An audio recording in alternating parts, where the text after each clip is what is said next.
कहां चिराग मयस्सर नहीं है शहर के लिए। जी, ये परिस्थिति पैदा हो गई। जी, उमेश जी ने भी ठीक कहा, जितनी कुर्बानी इस सूबे के लिए दी गई, जितने लोग शहीद हुए, उन सबकी जो लक्ष्य थे, जो सपने थे, वो सपने जमीन पर आकर बिखर गए। मैं ऊर्जा की बात करूं, उमेश जी ने संतों की बात कही, ठीक बात है, लेकिन जो पॉलिटिकल लीडरशिप है उसकी ये जिम्मेदारी है कि विकास और समाज दोनों के बीच में संतुलन बनाए।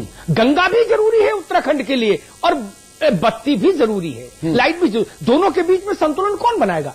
राजनीतिक नेतृत्व तो बनाएगा, वो विजय बहुगुणा कुर्सी पर हो, ये मेजर जनरल भुवन चंद्र खंडूरी हो, ये नित्यानंद स्वामी हो, ये नारायण दत्त तिवारी हो, कोई भी रहे। लेकिन सरकारों ने शायद ईमानदारी से काम नहीं किया और इसीलिए तमाम परियोजनाएं जो है वो अकाल मृत्यु का वरण कर गई। अमिताभ जी, और इसीलिए तमाम तरह के जो हाइड्रो घोटाले हुए, सदिया घोटाले हुए, श्रावंती गैस घोटाला हुआ, इसके अलावा निशंक सरकार में जो तमाम घोटाले हुए, एक के बाद एक इतनी बड़ी फहरिस्त है कि लालटेन बुझ जाएगी, लेकिन ये फहरिस्त बताने का सिलसिला जो है ये लगातार चलता रहेगा, ये खत्म नहीं होगा। 2010 में जब रमेश पोखरियाल निशंक सरकार थी तो 56 माइक्रो हाइडल प्रोजेक्ट्स का चयन किया गया था, जिनमें उनको आवंटन भी कर दिया गया था। तकरीबन 962 मेगावाट बिजली का आवंटन किया गया था। अगर उन परियोजनाओं पर भी उस समय से ठीक काम होता तो आज ये स्थिति नहीं होती। अगर हम देखें, हम थोड़ा और पीछे चलें तो लगातार कुछ ना कुछ बिजली के साथ, बिजली के संसाधनों के साथ सरकारें इस तरीके का खिलवाड़ करती आ रही हैं कि अपना हित देखती हैं, लेकिन राज्य की जनता उससे पर उसका क्या इफेक्ट पड़ेगा, वो त्रस्त होगी, वो बेहाल होगी, बदहाल होगी, उससे सरकारों पर कोई फर्क नहीं पड़ता। 56 माइक्रो हाइडल परियोजनाएं कोर्ट में घिसटकर लचर होकर आखिर में कोर्ट द्वारा निरस्त ही कर दी गई।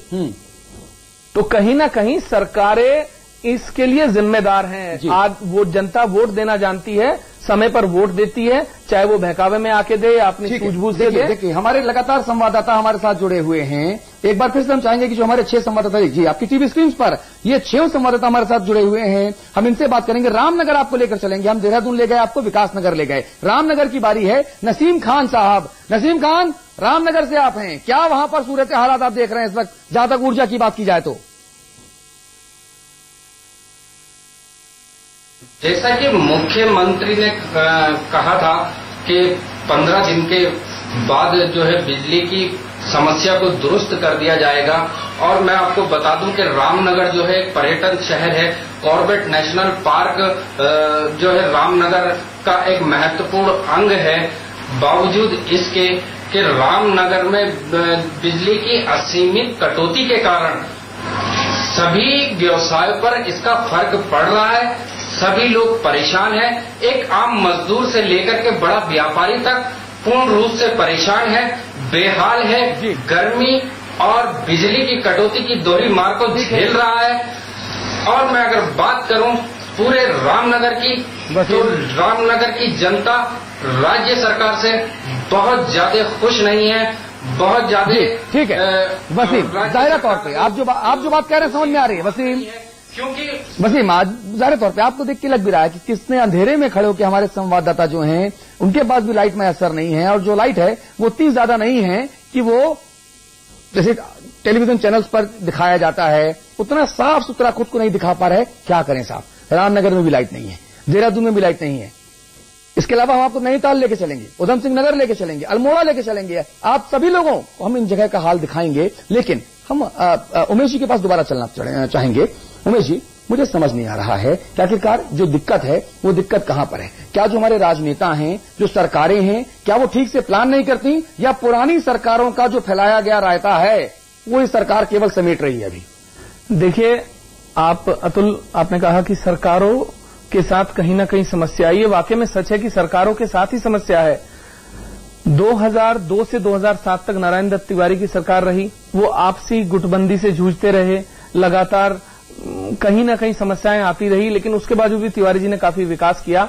लेकिन बिजली के मामलों में कहीं ना कहीं तब भी लापरवाही बरती गई। उसके बाद मेजर जनरल भुवन चंद्र खंडूरी आए, वो भी आपसी गुटबाजी का शिकार रहे, अपनी नौकरी बचाने के चक्कर में लगे रहे। लगातार जब भी कोई मुख्यमंत्री आता है, चाहे उसके बाद रमेश पोखरियाल निशंक आए हों, रमेश पोखरियाल निशंक के ऊपर भी लगातार घोटालों और अन्य चीजों के चलते दबाव लगातार बनता रहा कि इनको हटाया जाए, तो वो भी काम नहीं कर पाए। वो सिर्फ अपने लूट खसोट में लगे रहे। तो कहीं ना ये मैं बता रहा हूं अतुल, यही समस्याएं हैं जिसके चलते राज्य के विकास और निर्माण पर कहीं भी ध्यान नहीं दिया जा रहा। जोड़ तोड़ की राजनीति के चलते जनता सफर कर रही है। जी, जनता सफर कर रही है। सबोध उनियाल साहब, जनता सफर क्यों कर रही है भाई? क्या दिक्कत है सरकारों के साथ? ऊर्जा प्रदेश है, बत्ती कुल है, संसाधन फुल है, लेकिन आ रही है। आपने स्टूडियो में जानबूझ के बिजली बंद की हुई है। सवाल यह है, आज की तारीख में स्थिति यह है जो 5 साल के जो कुशासन रहा, जो 5 साल की अव्यवस्थित सरकार रही, उसके कुकर्मों को आज पूरा प्रदेश भुगत रहा है। हाँ। और जहां तक प्रदेश सरकार की बात करें, आज की स्थिति यह है, आज प्रदेश के अंदर टोटल जो प्रोडक्शन है वो 19.32 आपका मिलियन यूनिट्स है। और हम जो बाहरी राज्यों से और सेंट्रल पूल से जो हम बिजली ले रहे हैं वो 14.13 मिलियन यूनिट्स है। हाँ। और टोटल 33.45 मिलियन यूनिट्स हम लोग इस समय दे पा रहे हैं, जबकि हमारी डिमांड 35.02 मिलियन यूनिट की है। हाँ। कुल मिलाकर के 1.57 मिलियन यूनिट हम लोगों के पास कमी है, जिस कारण हमको रोस्टिंग करनी पड़ रही है। हाँ। लेकिन जिस तरह से ये बताया जा रहा है, दिखाया जा रहा है, स्थिति ऐसी नहीं है। हाँ। एक तो इस बार जनरेशन कहीं ना कहीं कम हुआ। दूसरा, पिछले 5 वर्षों में आपको ध्यान होगा 1991 में मनेरी भाली परियोजना का द्वितीय फेज बंद कर दिया गया था। हाँ। तत्कालीन भारतीय जनता पार्टी की सरकार उत्तर प्रदेश में हुआ करती थी। तिवारी जी की जब सरकार इस प्रदेश में बनी तो हम लोगों ने 2003 में 800 करोड़ का कर्जा लेकर मनेरी भाली परियोजना को उसको जिंदा किया। हाँ। और आज हम 356 मेगावाट बिजली हमको वो प्रदेश को दे रही है। इसके अलावा जो मेरा विधानसभा क्षेत्र में कोटेश्वर परियोजना थी, रिकॉर्ड मैंने 2002 में विधायक बनने के बाद 2003 में उसमें निर्माण शुरू हुआ, 2007 में उसे जनरेशन शुरू कर दिया। तो आज की स्थिति में हम लोगों ने कहीं ना कहीं इस प्रदेश को जो ऊर्जा प्रदेश की संभावनाएं थी उसके अनुरूप काम करने का काम किया। लेकिन पिछले 5 वर्षों में, जैसे अभी उमेश जी ने बताया कि 56 विद्युत परियोजनाएं, उमेश जी भी थोड़ा गलत बोल गए, वो माइक्रो यूनिट नहीं थी, वो 56 मिनी और बड़ी जल विद्युत परियोजनाएं थी। उसमें 2 स्थानीय लोगों को बढ़ाने के लिए 4-5 इसमें माइक्रो परियोजनाएं बनाई गई थी। लेकिन कुल मिलाकर के तकरीबन 1000 मेगावाट की परियोजनाओं को जिस तरह से बिजली का काम शराब बनाने वालों को दे दिया गया। हाँ। और अल्टीमेटली जब राज्य में बड़ा हल्ला हुआ और माननीय उच्च न्यायालय को भी इसमें हस्तक्षेप करना पड़ा, तो परियोजनाओं का आवंटन रद्द करना पड़ा। तो जो सरकार की अदूरदर्शिता थी पिछले 5 वर्षों में, आज उसको हम भुगत रहे हैं। रावत साहब, निशंक सरकार इतनी अदूरदर्शी क्यों थी भाई? एक के बाद एक इतने घोटाले हुए कि आपकी पार्टी के नेताओं ने खुद निशंक साहब से पल्ला झाड़ना उचित समझा। अभी भी जो बैठक चल रही है आपकी, निशंक साहब उसमें नहीं पहुंचे और सूत्र बता रहे हैं कि उनके खिलाफ कार्रवाई होगी। यानी भाई एक के बाद एक निशंक साहब जो मना है सो करें, जनता की ऐसी कैसी सरकार कर दे। क्यों ऐसा? ऐसा है कि निशंक सरकार ने क्या किया उसके बारे में हाईकोर्ट अपना डिसीजन दे चुका है। नहीं दिया, हाईकोर्ट ने क्लीन चिट दी है। हाईकोर्ट तो ये कहा कि सरकार ने ये परियोजना रद्द कर हाईकोर्ट उसने अपना निर्णय दे चुका है। सुबोध जी स्वयं वकील भी हैं जी और बहुत प्रमुख व्यक्तियों में से सरकार में हैं। निर्णय को बताऊंगा, लेकिन मैं ये पूछना चाहता हूं कि 2002 से लेकर और 2007 तक तिवारी जी उत्तराखंड के मुख्यमंत्री रहे और सुबोध जी बड़े आंकड़ों के साथ यहां पर बैठे हुए हैं।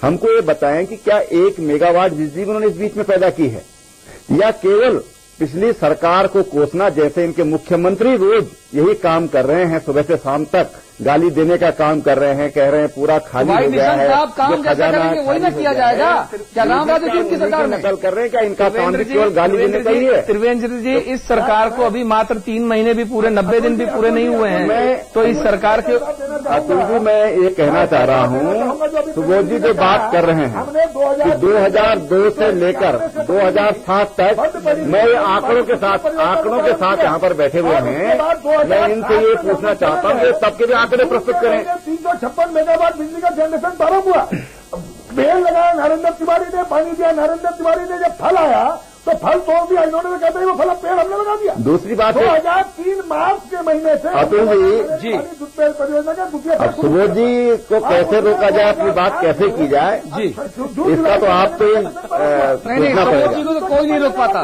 भूल गए सुबोध जी को कोई नहीं रोक पाता। त्रिवेदी रावत साहब सुबोध जी सुनने को तैयार नहीं है। सुबोध जी को कोई नहीं रोक पाता। मैं कह रहा था कि आपके जो पंडित थे उन्होंने नामकरण करके हमने गलती कर दी लगता है मुझे। बता दिया कि सुबोध जी इनका नाम अवैध होना चाहिए था। स्थिति है आज त्रिवेंद्र जी को तो जब ये दूसरे की सुनने को तैयार नहीं है। सुबोध जी त्रिवेंद्र जी को भी मौका, सुबोध जी लेकिन इनको विधायक भी हैं, लेकिन कैसे भाषा इनको प्रयोग करनी चाहिए भाई, थोड़ा इनको इंफॉर्मेशन देना बहुत जरूरी है। सुबोध भाई सुन लीजिए, कुशासन का जो भुगत रहा प्रदेश उसको सुबोध भाई अभी आधे घंटे का टाइम और है, आराम से बात करेंगे। सुन तो लीजिए इनको, ये आपको मौका देंगे बोलने के लिए। दूसरी बात मैं कहना चाहता हूं कि जिस जो टिहरी बांध और टिहरी बांध का फेज 2 है, जिसकी ये बात कर रहे हैं कि मैं विधायक बना और मैंने उस पर गति लाया जी, तो मैं आपको बता देना चाहता हूं कि जो टिहरी का जो टनल 2 था, तो माननीय भगत सिंह कोश्यारी जी जब उत्तराखंड के सिंचाई मंत्री थे, जब उत्तराखंड के ऊर्जा मंत्री थे, तो उन्होंने एक बहुत ही कड़वा और अप्रिय निर्णय लिया था उस समय। और कुछ प्रमुख लोगों को जो वहां पर आंदोलन कर रहे थे, जिनका कहना था कि बांध नहीं बनना चाहिए, उनको जेल में डालने का निर्णय भी माननीय कोश्यारी जी ने उस समय लिया था। और उसके बाद उसका जो टनल 2 है, जो उसका गेट नंबर 2 है, वो दरवाजा तब उन्होंने बंद किया था। और उसके बाद टिहरी का जो फेज 1 है, जो टिहरी बांध है, उसमें उत्पादन शुरू हुआ है जी। तो सुबोध जी को थोड़ा सा आंकड़ा ये लाएं, लेकिन आंकड़े ये पूरे आंकड़ों के साथ यहां पर आएं तो मैं समझता हूं बहुत अच्छा रहेगा। लेकिन जहां तक बात है आज जो स्थिति राज्य में बनी है, आज प्रदेश में हाहाकार मचा है। तमाम खेती से लेकर के हमारा पशुपालन जो व्यवसाय है उसको लेकर के आम आदमी, हमारा उद्योग आज बंदी की स्थिति में।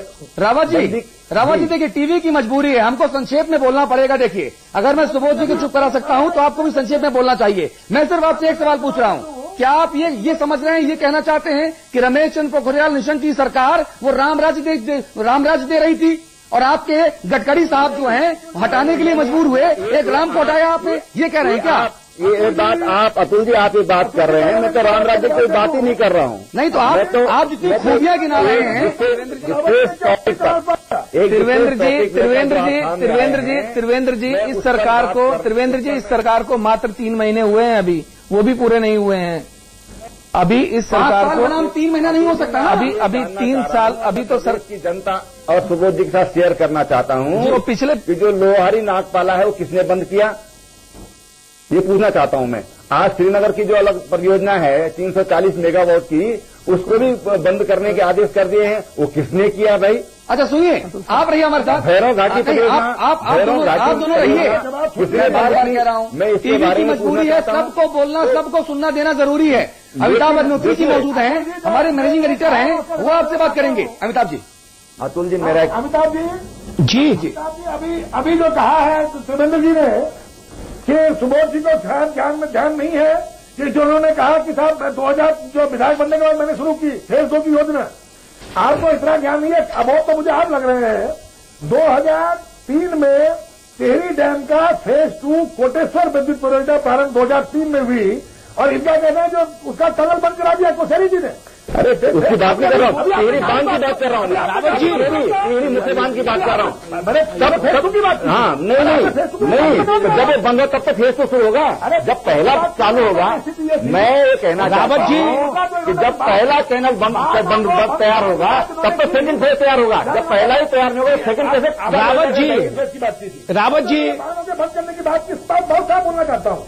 सुबोध जी, रावत जी तथाकथित संतों को लेकर के गंगा की अस्मिता के नाम पे पूरी की पूरी परियोजनाओं को रुकवाने का काम कर रहे हैं।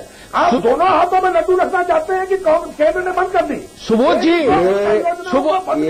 मैं दोनों मेहमानों को रोकना चाहूंगा। सुबोध जी, रावत जी एक क्षण देखिए सुनिए, सुबोध भाई, रावत जी, आप दोनों अगर एक साथ बोलेंगे तो कोई सार्थक बहस पर हम नहीं पहुंच पाएंगे, हम कोई सार्थक निष्कर्ष पर नहीं पहुंच पाएंगे। देखिए, मेरा सवाल सुबोध भाई और रावत जी, दोनों से एक ही सवाल है। जब मैं टेलीविजन अलग अलग दे, नहीं, एक ही साझा सवाल दोनों से करूंगा। नहीं, एक जवाब एक साथ देंगे, अलग अलग दे, अलग अलग देंगे, अलग अलग देंगे सुबोध भाई। सुबोध भाई आप वाकई अबोध हैं। अलग अलग आप जवाब दे सकते हैं। इस प्रदेश की जनता जो 5 किलोमीटर दूर से पानी लाती है, जो सिलेंडर के लिए लाठी खाती है, लाइन में लगती है, जो